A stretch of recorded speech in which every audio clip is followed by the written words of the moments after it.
Hello and welcome. Today is Tuesday, March 2nd at 6 o'clock p.m. And this is the first of a three-part series that is scheduled by the Revere Human Rights Commission.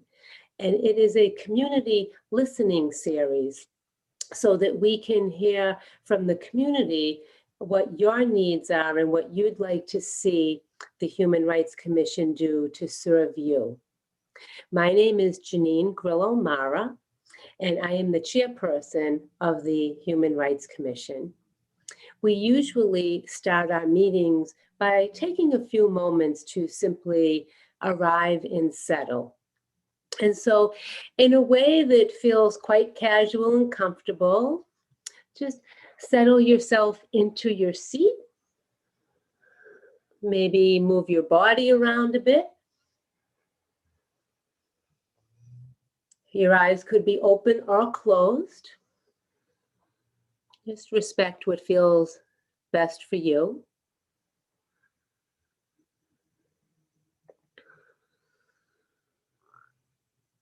Just feel the support of your seat.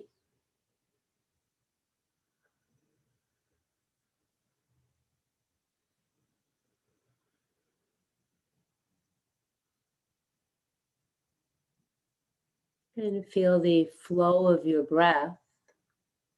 Simple in-breath, out-breath.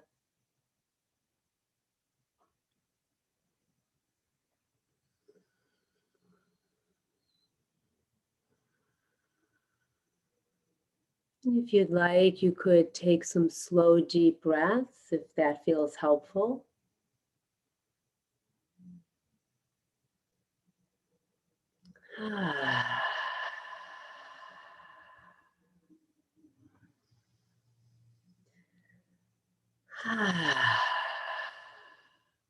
Just here, just now, just this.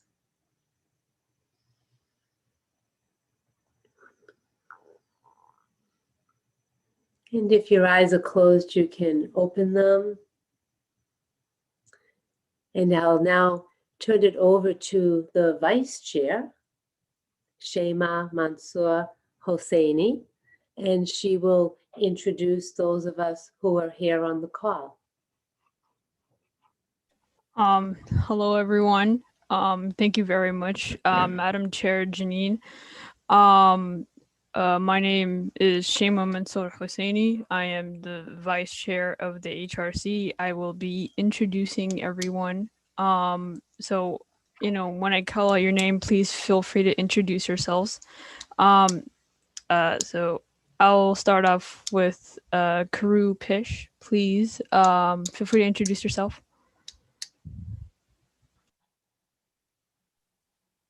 Thank you, Vice Chair Shayma. My name is Krupich. I am a resident of Revere. I also work, my pronoun is she, her, they, them. I live in Revere for more than 20 years. This is my home. Besides being a resident in Revere, I'm also working at Habaco, an organization that supports survivors of domestic violence. And I've been there for 21 years as well.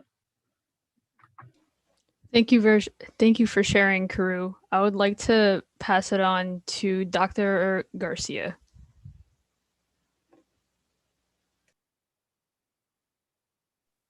You're muted. Okay. Thank you, Janine. My name is Dr. Lorenzo Garcia. I am the Assistant Superintendent of Inclusion Equity for the Revere School Department. I've been with the school department for approximately 11 years. I work in various school districts, and Revere now has been my home, where I have been working for, I would say over a decade. So it's been a pleasure and privilege to be here. And I look forward to continuing this journey of serving, supporting, and do what's the best for our students, our staff, and our community. Thank you very much for that, Dr. Garcia. I would just like to ask Ruben if anyone has come in to give their testimony. At this point, there are no attendees here to give their testimony. All right. I'll then pass it over to Madam Chairperson Janine.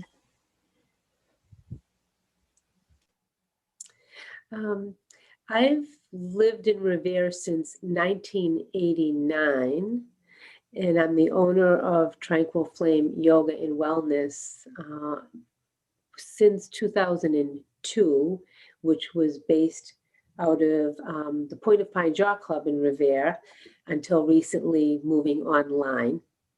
My pronouns are she and her, and I identify as a straight, cisgendered, white female.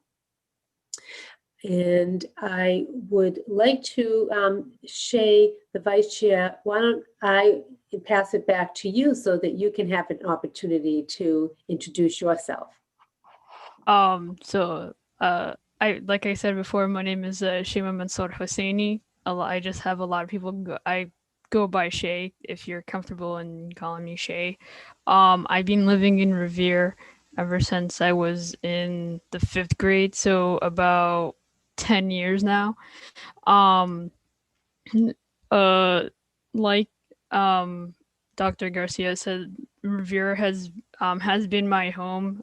Even though I wasn't born here, I felt that I was accepted by the community really easily, in that like I found myself in the community and found people that had the same ideas as me and just resonated with me, and which is why I like to advocate for all the youth who are also my friends, who feel like they don't have a voice in Revere. And which is why I'm in this committee in the first place, but not only for the youth, but for the countless of people across the city who feel like they don't also that don't also have a voice. Oh, I forgot the basic thing. I go by she, her, hers. I feel like that should have been the first thing I said. But I'm also honored to be here and to listen to everyone's stories, and to have people have the same, like people who had the same experiences as me, speak about like their experiences as well. So thank you. Ruben? Yes. If we don't have anyone to speak, would you like to share your screen so that we can see some feedback that the city has received? Absolutely. So I can read a couple of these. This is from, so we'll start with the HRC Community Listening Series. And we have the survey function up here. So there are a few comments that I can read if you'd like, with your permission, Madam Chair. The first is on the question of how comfortable do you feel about the respect and appreciation for diversity in the community in general?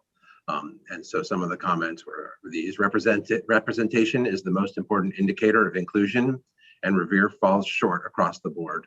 The City Council in particular has responded with open hostility to challenges or any advocacy for change. More diversity in both elected and appointed leadership will bring greater diversity of thought and experience and lead to progress for the city. Another comment: I feel safe, but I do not feel that my family is safe, and the city has to work on this public health problem called racism. A third comment: I think that we still have work to do. The city is divided between the old Revere and the new Revere, which consists primarily of immigrants. Sadly, not everyone celebrates that, but personally, I love the diversity that Revere offers. I can have a Moroccan tea and pastry for breakfast, a delicious Cambodian beef lok lok for lunch, and a Cambodian sancocho soup for dinner. I hope I pronounced those correctly, all within walking distance. How awesome is that? And the last comment here: we are getting there. We still have work to do. And under the question, what area of human rights are most important to you as an individual? The first answer is economics, education, health, social, and cultural. And the second comment is in Spanish. I believe, Shay, you had a translation of that. Maybe you can share. Yeah, so it says los derechos civiles y sociales, which just means civil and social rights. Excellent. So that is under the listening survey. Under how can we help? I didn't see any comments yeah, I don't think we have a comment section here. So those are the comments under the Human Rights Commission listening series page. Madam Chair, do you also want me to read some of the comments from the racial equity survey that we did for the state of the city, or do you want to have a conversation around any of those initial comments? I would open it to those present here to see if they would like to discuss any of these comments before going on. Sure, I would certainly would like to elaborate on some of the comments that we have on the site. The sentiment that is obviously, I wish we got more comments because certainly we have a universe of 50 something to 1,000 people in Riviera, and obviously we have a significant segment of people from different backgrounds and different origins and countries, and they can certainly firsthand talk about their experiences, whether they feel included or they feel part of the diversity. But it's quite clear, and it's not surprising to anyone that these type of comments are there. So those certainly, are comments that probably reflect some of the things that we are feeling in our city, not just in the city of Riviera, but I would say that I would make a general statement that would go beyond that. It's a sentiment that we are feeling in our country. So, but certainly those feelings and what people have shared, it's something that we have to take into account as we move our work forward in terms of making sure that we continue to diversify our city. We continue to really advocate for those who have been historically marginalized, who don't feel that their voices and perspectives are being taken into account.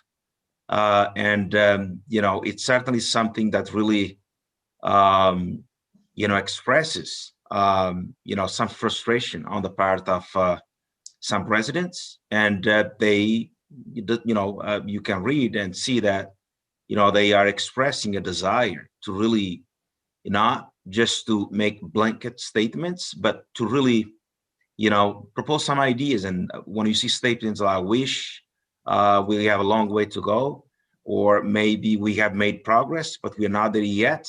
So it's a mix of sentiments and statements that really, give us some food for thought. And I think the city is in a good place because it's tackling the issue now. Is, the city's, the very fact that we have the Human Rights Commission now in place to listen to different constituents and come up with plans and ideas on how we can continue to improve our city. That's already progress itself. And that goes not just to the mayor's office, that should be given a lot of credit for working on those racial issues and other diversity and inclusion and equity issues in the city. But also it goes through our school department. Also, we are engaged in this work to make sure that we continue to diversify our teaching staff, that reflects the teachers, that reflect the kids, the students and the families that we serve. Thank you, Dr. Garcia. I'm wondering if it may be helpful to look at the other responses from the racial equity survey, because we might see some overlap and it might give us more of a context for a conversation.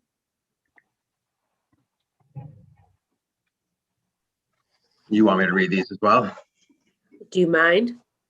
We'll give it my best. So the question is, how successfully does municipal government of the city of Revere respect and represent the racial and ethnic diversity of the city? In this context, this is a series of questions that we asked as a part of the state of the city. So we had a couple of responses on this question. City of Revere definitely has a lot of work to do before it can call itself truly a racially inclusive city. Just looking at the city council, Revere City Council, there's not even one person of color represented in the board, which in the age of 2021 really speaks volumes in itself. It's time we begin looking at the demographic makeup of our city's population and ensure our city leadership mirrors such qualities, not just in the city council, but also in the school committee and faculty positions as well in Revere High School. Without successfully doing so, our leaders really just remain so far removed from all relevant issues and perspectives at the heart of Revere residents. Again, this is not coming from me. This is coming from the writings on this survey. Another comment is the mayor is doing a great job with inclusive leadership in jobs and on boards and commissions.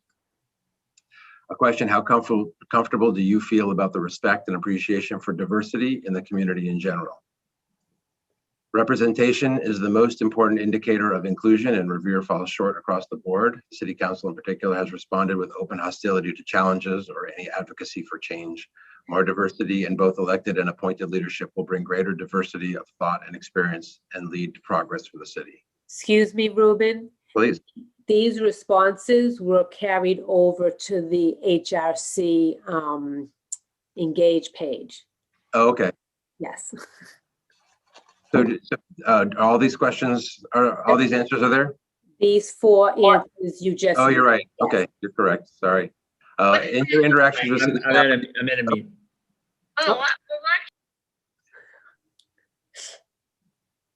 I think the mayor has joined us. So I'll just read this one. In your interactions with city staff, have you felt you have been treated respectfully based on your language or cultural needs? And the question is, no, I fit right in and have been treated with respect by most staff. Mm-hmm. So those are the questions on the racial equity survey as part of the state of the city. Okay. So it seems, welcome, Mr. Mayor. Good evening, everyone. I apologize for the little bit of unmuting that I did. I was on the phone with my mom, actually. It's her birthday today, so. Congratulations. So it does seem as though that it would be helpful to solicit more feedback from the community so that we could get more responses and have a much better idea of how people feel, and so that we can respond better to their needs. Would anyone like to comment further on any of those statements that Ruben had read?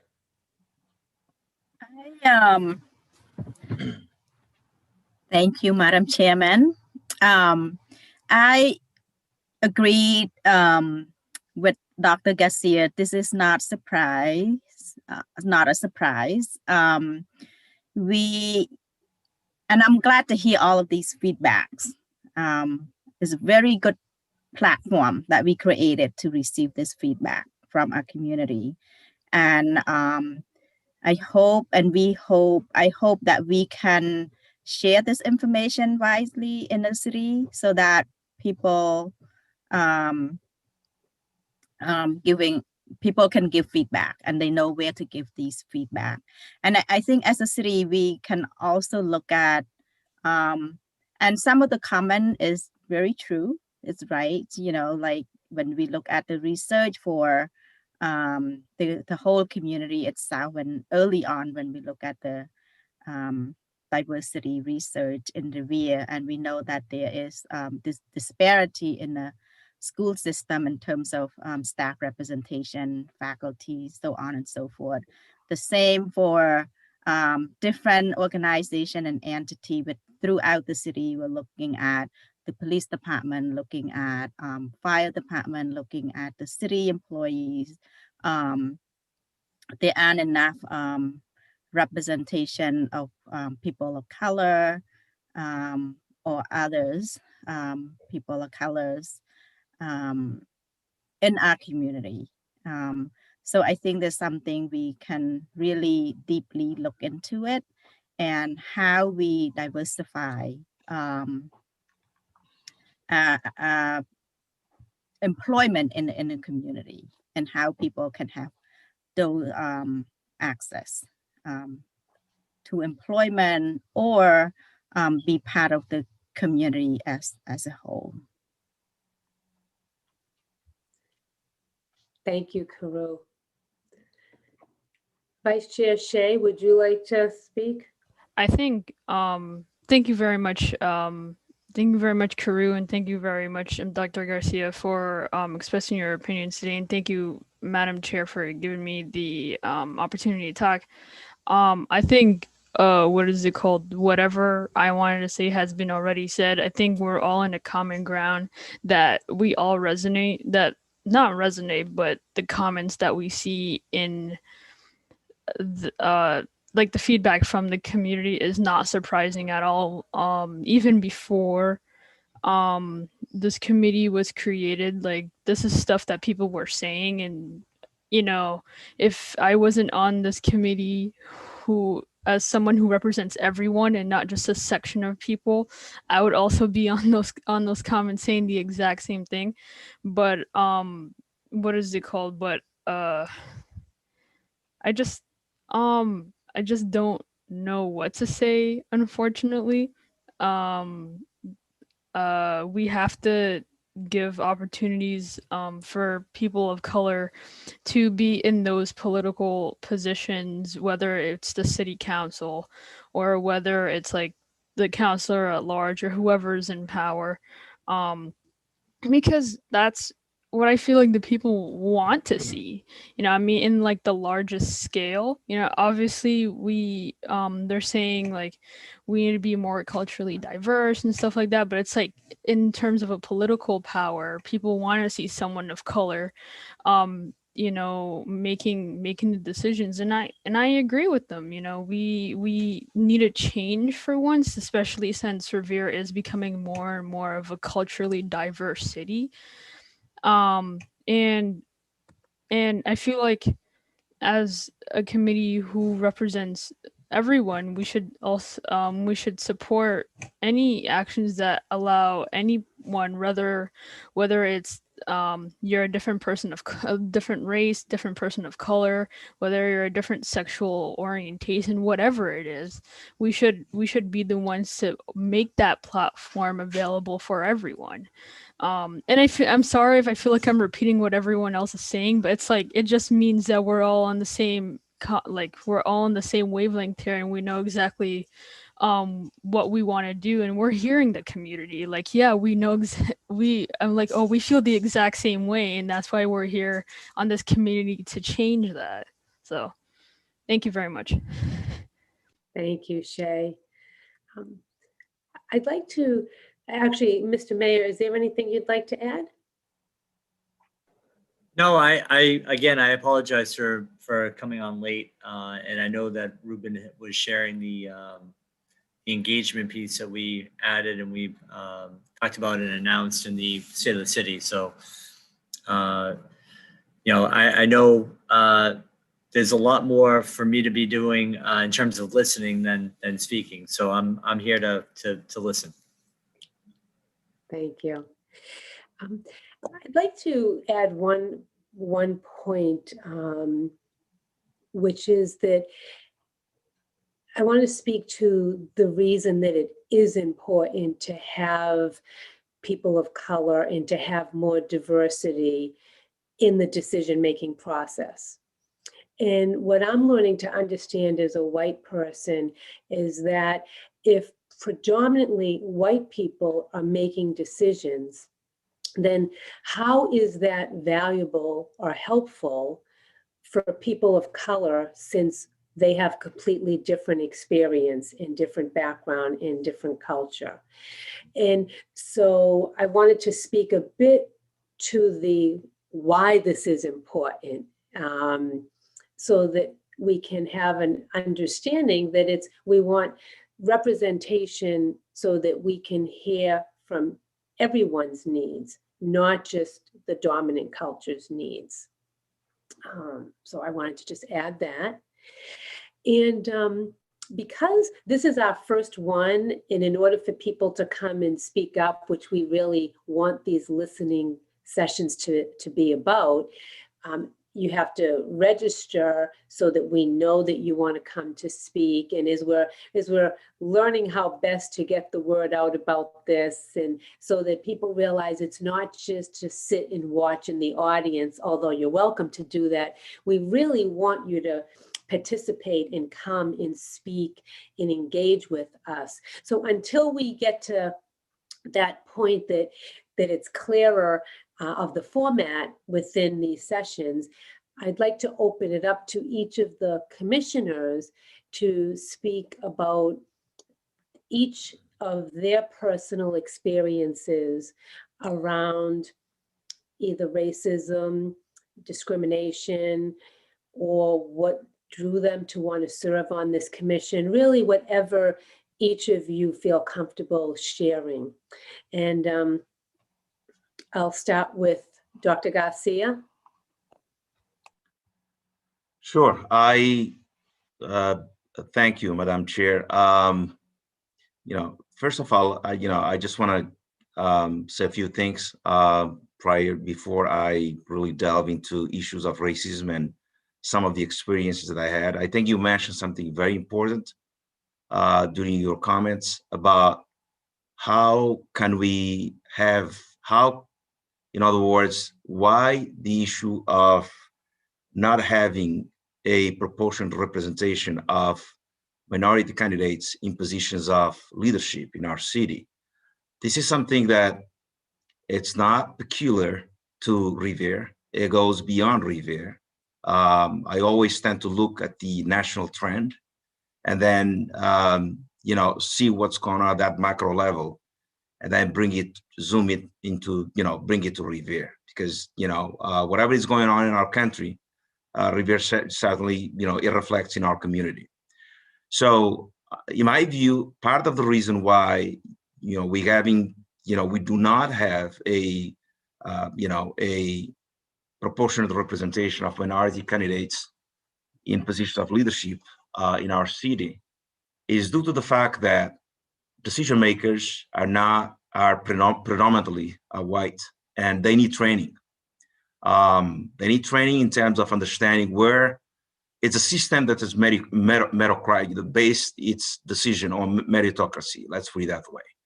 What I mean by that is simply that people in position of leadership, they've been there for so long, they continue with the same practice. They do not diversify the committees that are there to, that understand where minority candidates are coming from, that study really their experience and so on and so forth. And you really make decisions based on the quality of the candidate. And many of the candidates, many minority candidates might not have all the things that you're looking for, but they bring other types of things that probably your system needs. And just look at the number of immigrant parents that we have in our city, the percentage of English language learners that we have in our school system, the system of BIPOC, the Black, Indigenous, and the other people of color in our city. Obviously, even in our teaching staff, you can clearly see a dissonance between those we serve and those who are here to receive education, those who receive education. So we need to train people, about, implicit bias that they bring into the decision-making process, unconscious bias that they bring into the decision-making process. Some aspects of really, that when people bring those type of bias, obviously that will perpetuate the systemic racism and create barriers for minority candidates to really apply and get a position and try to really, create change in the system. And until we do that, it will be very slow and a very difficult, process. The other part that probably we could do, within the school department, is to create pipelines of young students from K through 12 kindergarten, elementary, middle school, create pipelines of minority candidates, minority students, that you can provide them with civic engagement classes, prepare them, so that when they do leave Revere High School, they'll go into politics and they can come and generate changes in our city. So that's also another thing that we could work on. So there are many ways we can do this. I'm glad that the mayor's office is really looking to different ways of, of democratizing our system and empowering minority, people, and give people a voice in this process. But talking about my experience as someone that lived under colonialism, and my descent, my parents and my great parents and others, certainly I have a lot to offer, and I have a lot of things that I can share. Back home, I don't know if you know this, but many of you probably don't. When at the age of 2, my parents immigrated to Angola, which is a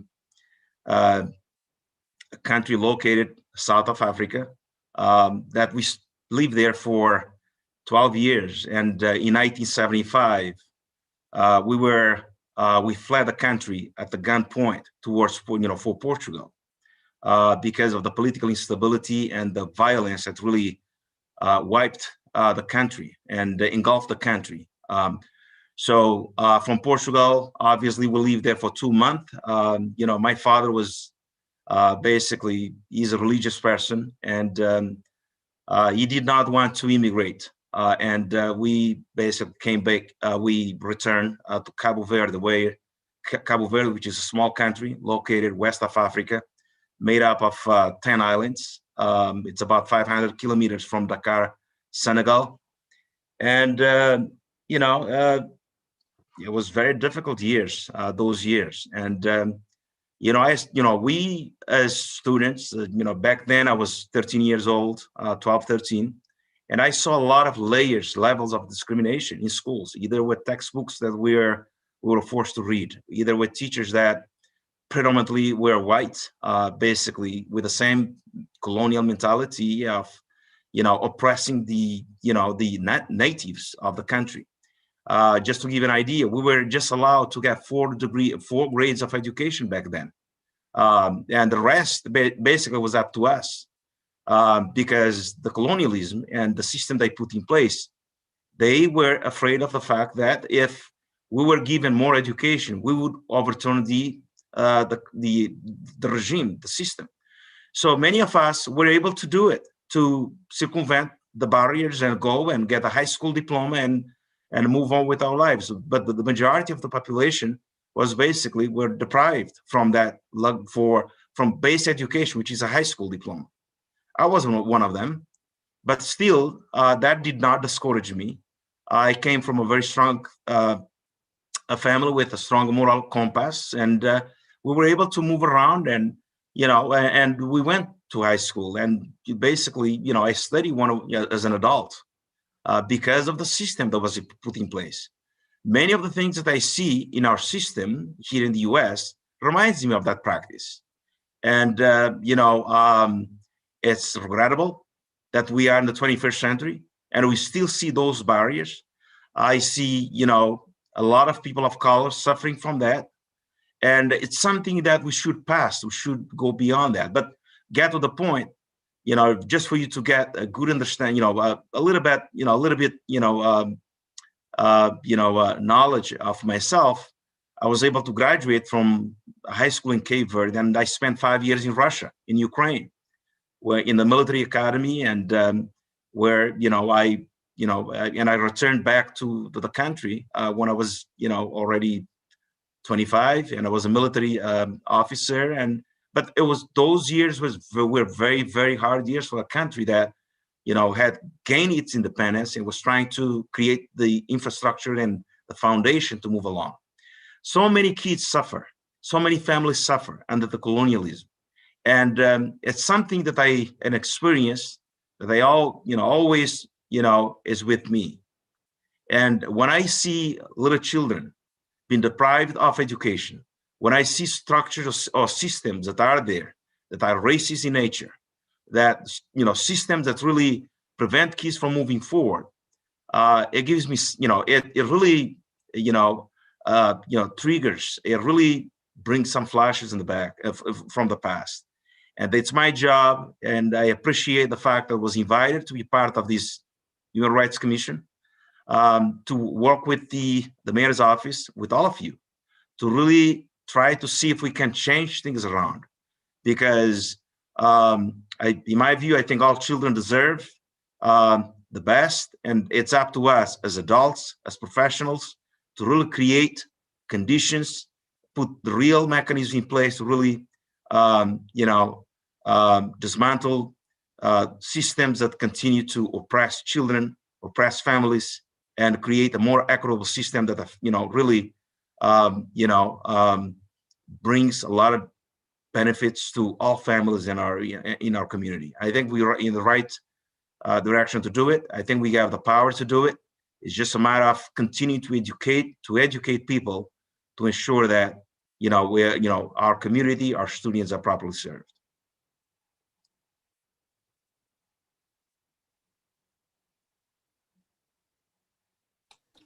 Thank you so much, Dr. Garcia.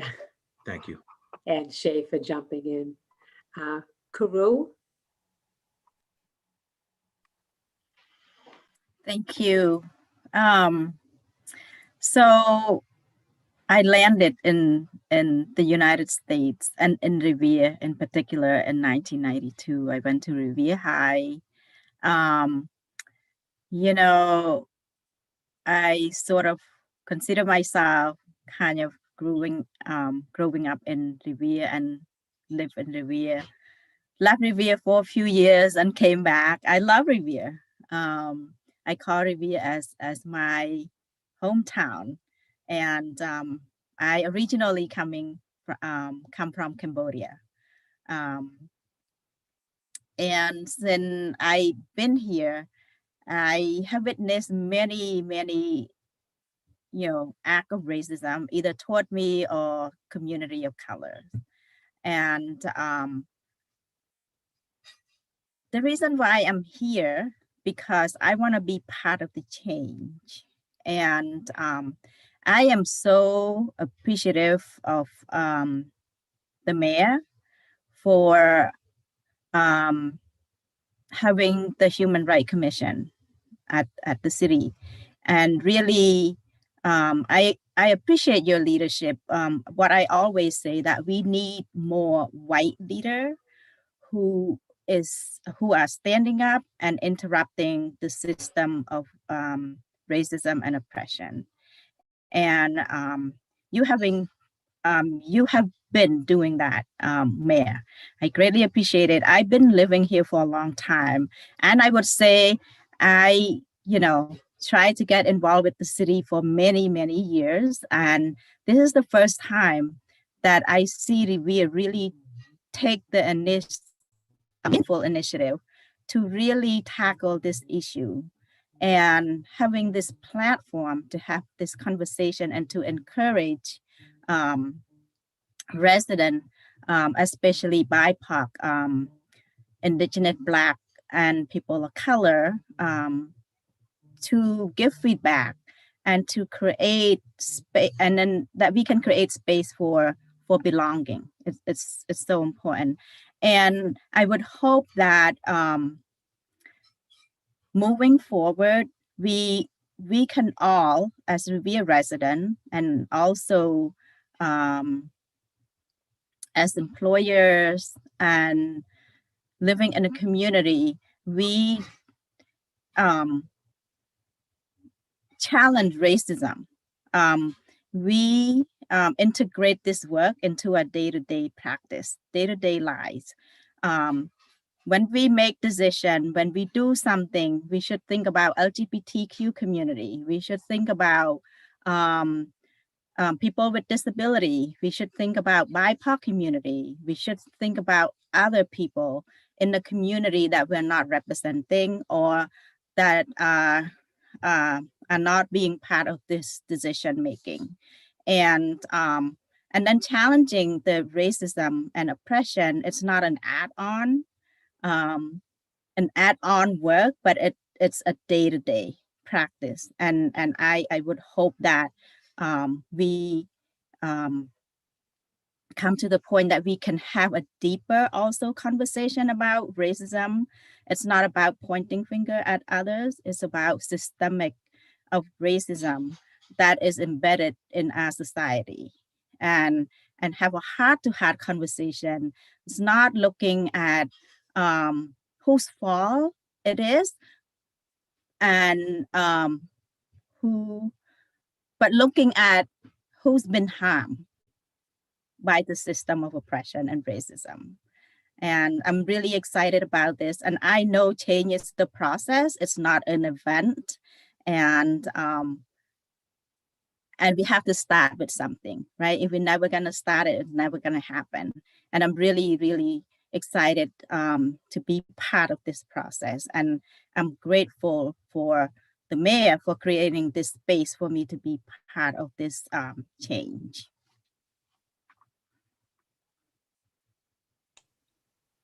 Thank you, Karu. Vice Chair Shay. Thank you very much, Dr. Garcia and Karu, for sharing your personal stories. They're very, very inspiring, only because you guys came from a completely different society as people who weren't who migrated here. And like how you built your lives up in Revere. I was fortunately enough born as an American citizen, so like I kind of knew how the system works ever since like the day I was born, essentially. But I was raised in the hoods and slums of Chelsea, and it was at the end of my fourth grade where I moved here to Revere. So it's been 11 years other than 10, essentially. And when I first came, I felt like any other person who moves is like someone who felt like completely out of place, like, oh, I just want to go back home. I don't want to be here. But Revere created a safe space for me to be who I am. And like I had so many people in my life that made me more invested in how to make Revere a better place. So like people like I don't know if you guys know them, they're really popular. So like either Vani or either like Dimple Rana, they all created spaces in which I could thrive as a youth. Um and and people like them are also kind of the people who inspired me to join this commission in the first place. And I feel like uh the one thing that made me want to become more of an activist is the unfortunate events of the Boston Marathon bombing. So very, very tragic event. I'm not gonna sit here and say that and undermine the entire thing. Rest in peace to those who died, and and may the people who were affected to this day like have a better life, inshallah. And I just wish everyone the best who suffered from that. But and there's no buts. I can't say but as I also faced racism when that happened, because that was also the year I started wearing the hijab. I'm like kind of like a signal for bad luck. It was like the month right after, like it was like February when no, it was March when I started wearing the hijab, and then April is when the Boston Marathon bombing happened. I'm just like, great. And like I said, I don't blame anyone for it. It was completely I understood where that racism was coming from. I'm that type of person to be like, okay, it's okay that it was okay for you to be racist because people died on that day, and it was because people with my religion and my culture who did it. I'm not that type of person to hide it, but it was people in my community who told me that it's not okay that I was treated like that, and got me thinking like, you know what, it wasn't okay for me to be treated like that. And like, yes, I was raised with like things that happened in 9/11, and I obviously my family suffered through racism like that, but it was understandable racism. It's like I completely understand where you're coming from, but it was, I feel like the biggest catalyst was definitely, you know, the events that happened in the summer of 2020, the spring and summer of 2020, with the Black Lives movement, how people of my skin tone, or people who are African American like me, or Black, I'm not Black, just to make it clear, are being severely discriminated in the community, wherever it is in the United States. And I knew that if I wanted to make a change, I had to start locally, obviously. Like I said, Revere is my home, and I want that same feeling to resonate with everyone in my community. People who lived longer than me here don't feel like it's a home for them. And I felt that that was socially unacceptable, because how can someone like me, who's just been here for a decade, feel more at home than someone who's been here for multiple generations?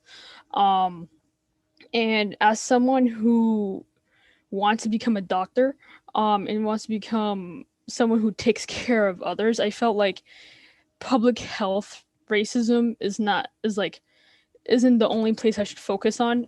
I should focus on advocacy for all human rights, because that's what a doctor does. You know what I mean? They don't just take care of a person because they have cancer. They take care of a person because they're a human being and they want them to survive and thrive. And I took that into consideration. I was like, you know what?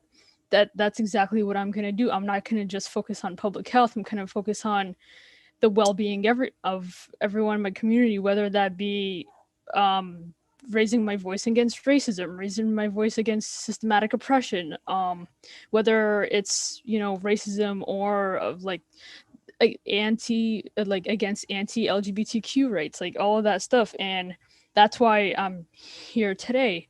And I kind of see myself as someone who's representative of the youth in my community.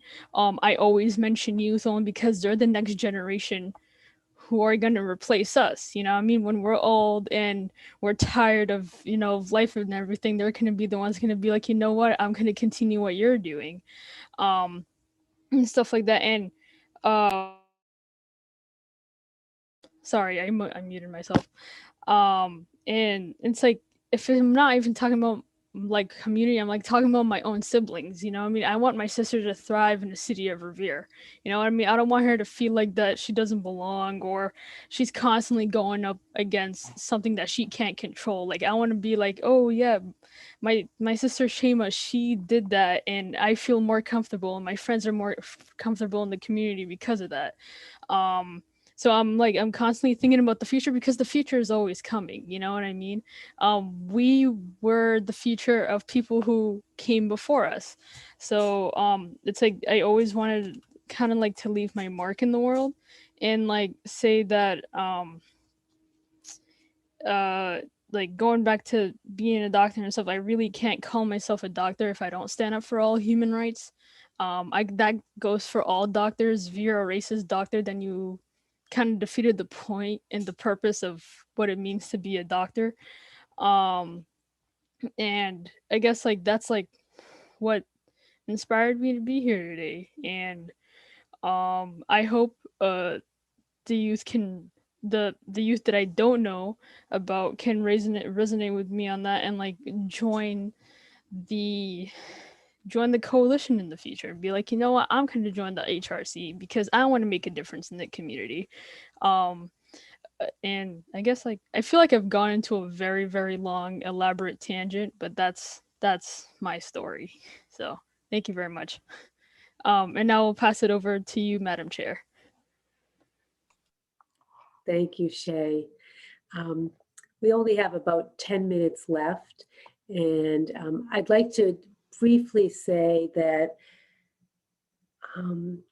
I feel my role is waking up to all of the advantages that I have had simply because I've been born with white skin. And that doesn't make me a bad person. It doesn't mean that I've done anything wrong. But for me to acknowledge that and to recognize the conscious and unconscious implications of that, and how I can listen more, how I can learn more, and really I can use my being a white person to be a support and ally to those who are people of color, as well as anyone who is discriminated against for any reason, any of the isms or any of those that feel marginalized for any reason. And so I look forward to learning more, growing more. It's going to probably be messy because change is messy and learning is messy, and this whole process is not easy for any of us. It doesn't matter what our background is, but I'm here, and I'm willing to stay and be in it with the other members, as well as the mayor and his staff and other city staff, so all that are involved. Mr. Mayor, would you like to say anything as we're closing? Sure, Madam Chairwoman. Thank you for the opportunity, and I'm really glad that I logged on and was able to hear the conversation today. And there are a couple of things that kind of pop into my head that as I heard folks sharing and talking about their experiences, that really struck me. Number one is, the fact that COVID, which has upended so many lives and taken so many lives from our community, has really unsurfaced, and I even hate using the word unsurfaced, because the challenges that we had around public health, around housing, and around food insecurity have always been there, and we haven't properly invested in them on the local level, state level, federal level, and we're seeing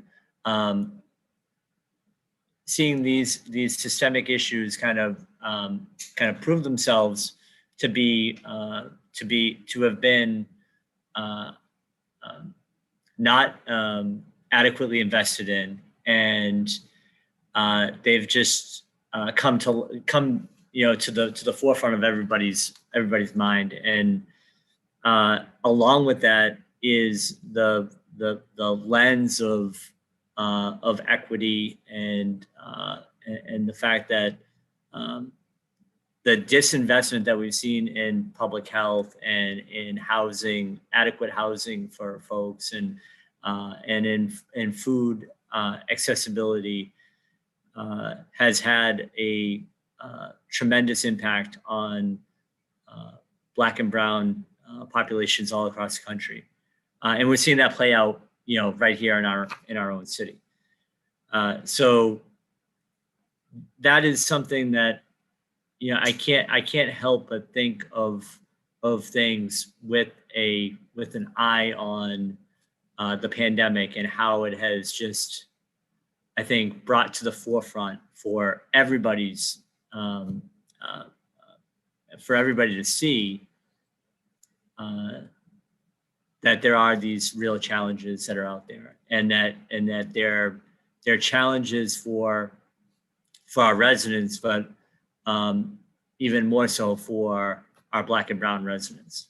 And there are neighbors, and there are friends, and there are people that are really struggling at this point. The other thing that I was struck by was the conversation, and I think Dr. Garcia brought up, the idea of power and power structures that have been defined maybe long before our time, and how I feel in my role, that it's incumbent upon me to kind of look at those power structures and understand that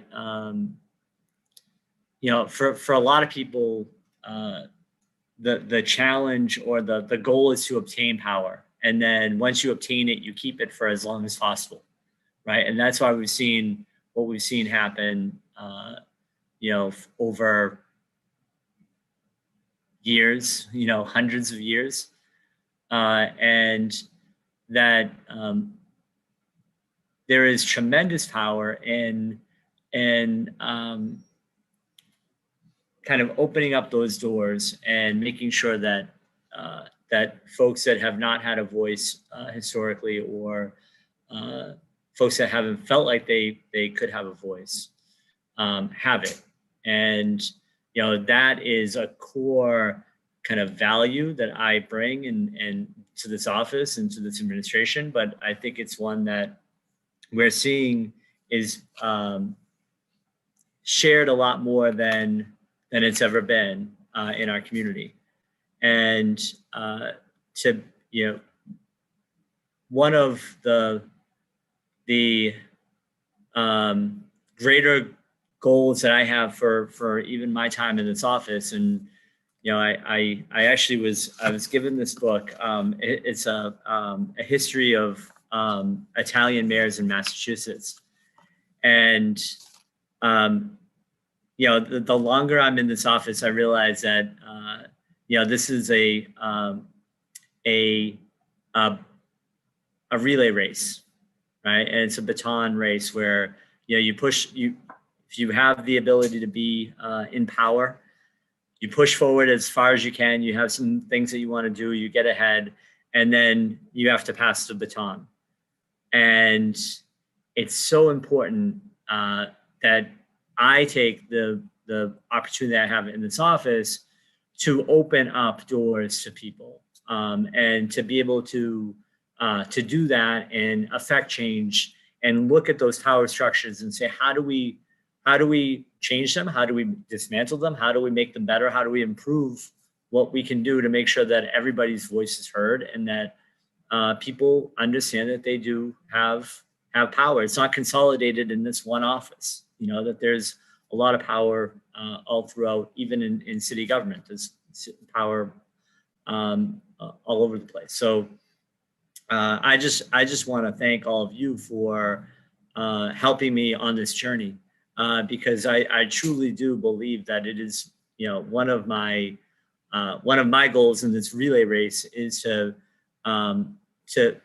make sure that we're passing the baton to folks who share values, share the vision that I know all of you have, and that I know that a majority of our community has, and providing the spaces for people to grow and become future leaders in the city. And that's why I'm so excited to have Shay on the HRC, and to have all of you, be part of this, but especially to have somebody younger who can push the ball forward and make sure that that there are others that understand that these are the core values and the vision of our community, and that's not going to change. And it's going to, that's going to be here long past the time that I'm here.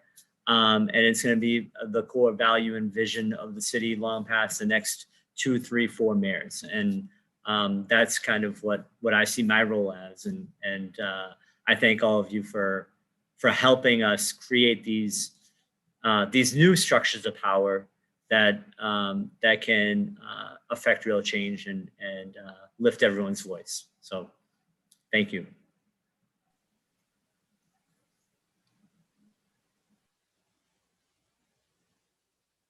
Shay, for some reason, even though you're unmuted, we can't hear you. Can you hear me now? Yeah. Oh, I'll just like to repeat what I just said. Thank you very much for that, Mayor Arrigo, and thank you, Carew and Dr. Garcia and Madam Chair for sharing your stories. This is what the people would like to hear, because this is what we're here for. We're here to stand up for everyone's rights, and these are the things that inspired us to do so. Just a side comment, I really like your glasses, Mayor Arrigo. I'm gonna get some myself. I'm just to say that. But thank you everyone for sharing their stories. The next dates for this listening tour will be on March 13th at 10. which is a Saturday, and March 24th at 6 p.m., same time like today. And I will turn it over to Ruben for any closing announcements. Thank you. Thank you, Shay. I'll just do quick screen share so that people know how to get here for the future meetings. First of all, this is the Revere homepage. I'm sure you all know how to get here. We have the Engage Revere button, which will take you to the page here, and you can go straight to the Human Rights Listening series here. And this has the future dates, as well as the video of this existing meeting happening right now, and any poll questions, the survey that we have going on. So as Shay said, the next meeting is the March 13th at 10 a.m. And we hope folks will come on and click on this link and register and join the conversation going forward. With that, I think I am tasked with closing the meeting. So thanks, everybody. Thank you, Ruben. Thank you all.